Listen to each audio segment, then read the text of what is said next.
¿Sabías que muchos niños diagnosticados con TDAH podrían en realidad tener altas capacidades y estar simplemente aburridos en clase porque el ritmo no les supone ningún reto?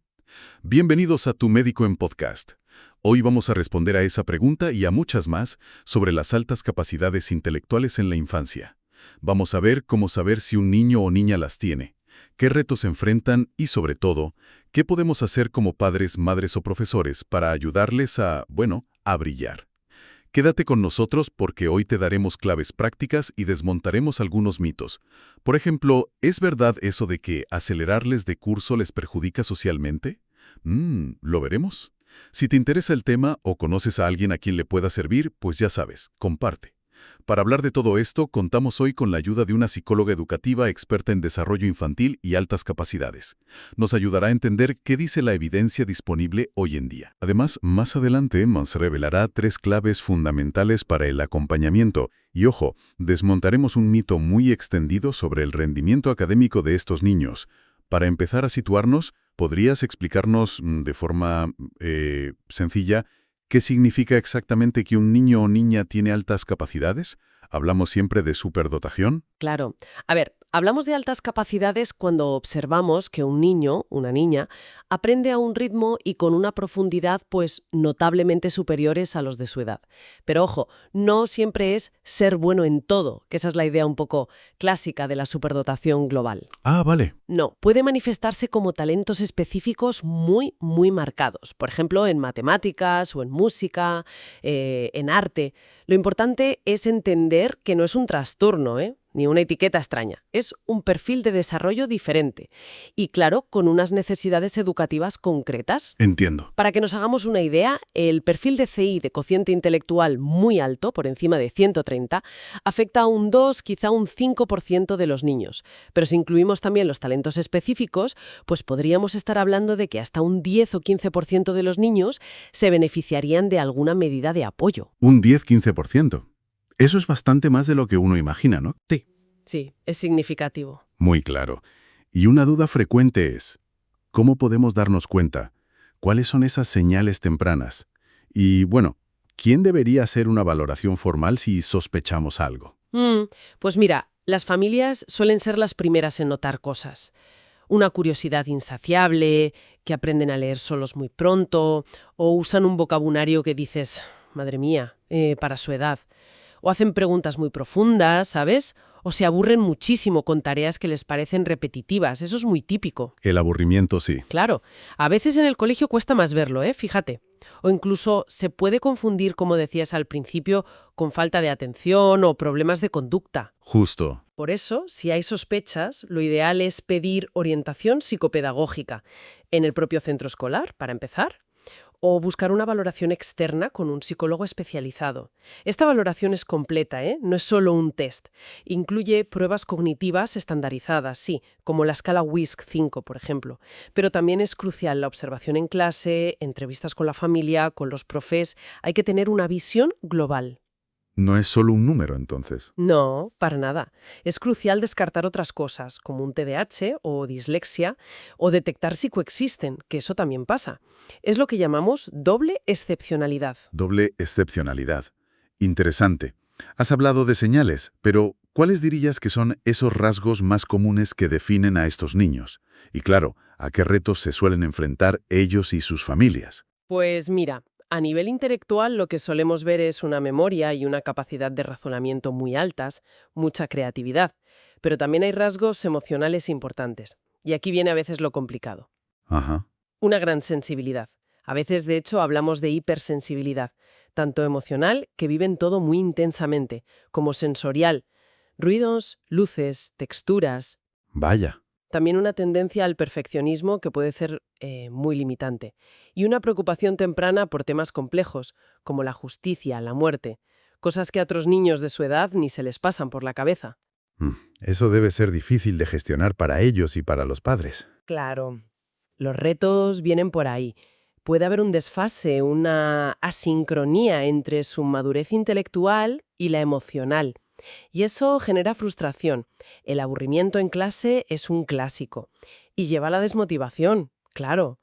Socialmente, Pueden sentirse aislados si no encuentran compañeros con intereses similares, y ese perfeccionismo a veces les bloquea por miedo a fallar. Comprendido.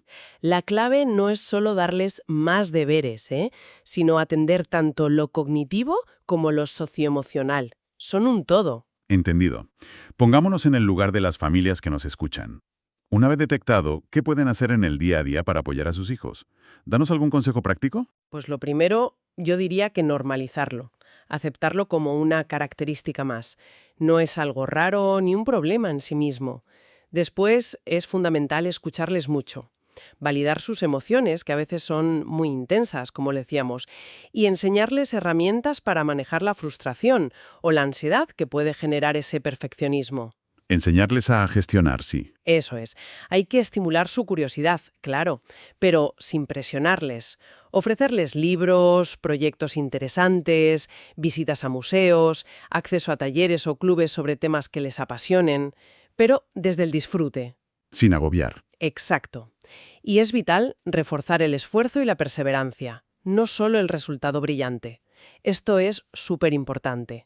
Ayudarles a encontrar amigos con intereses comunes también es oro.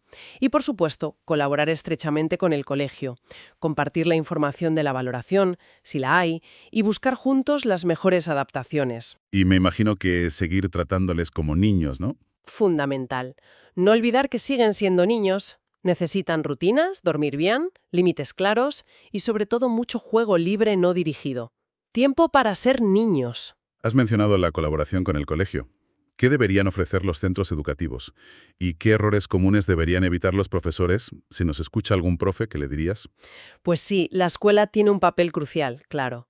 Lo ideal es que ofrezcan medidas adaptadas.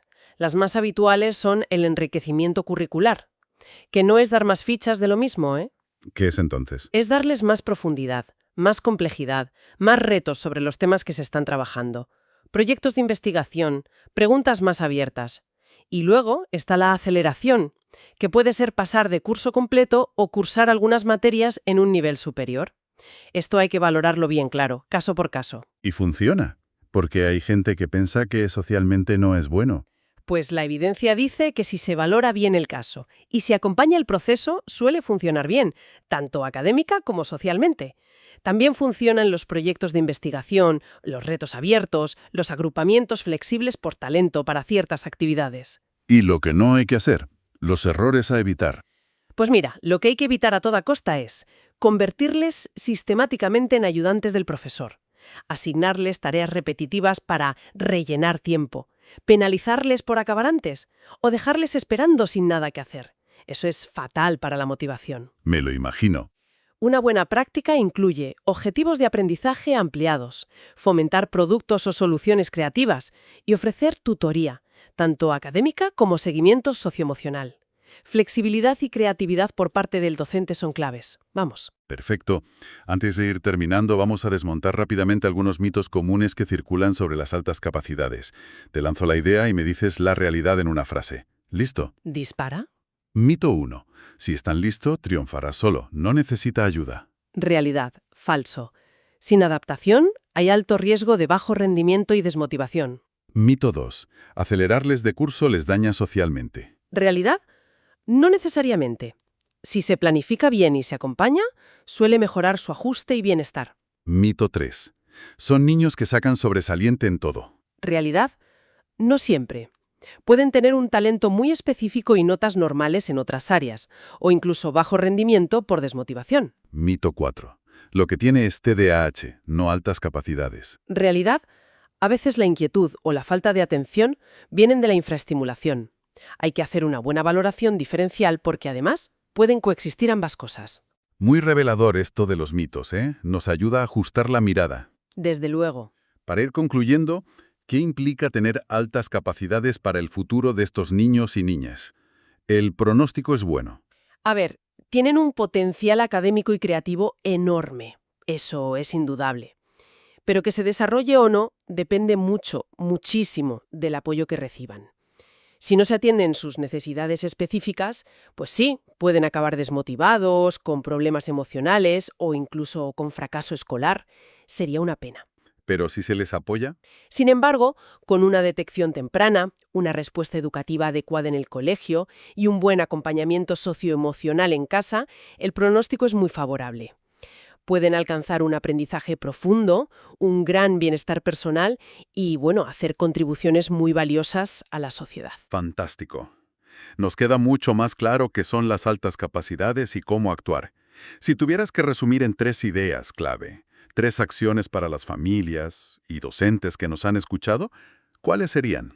Pues diría, 1. Detectar y validar. Estar atentos a las señales y buscar una evaluación si hay dudas, para entender bien qué necesita ese niño o niña. Y validar cómo se siente. 2. Adaptar el entorno.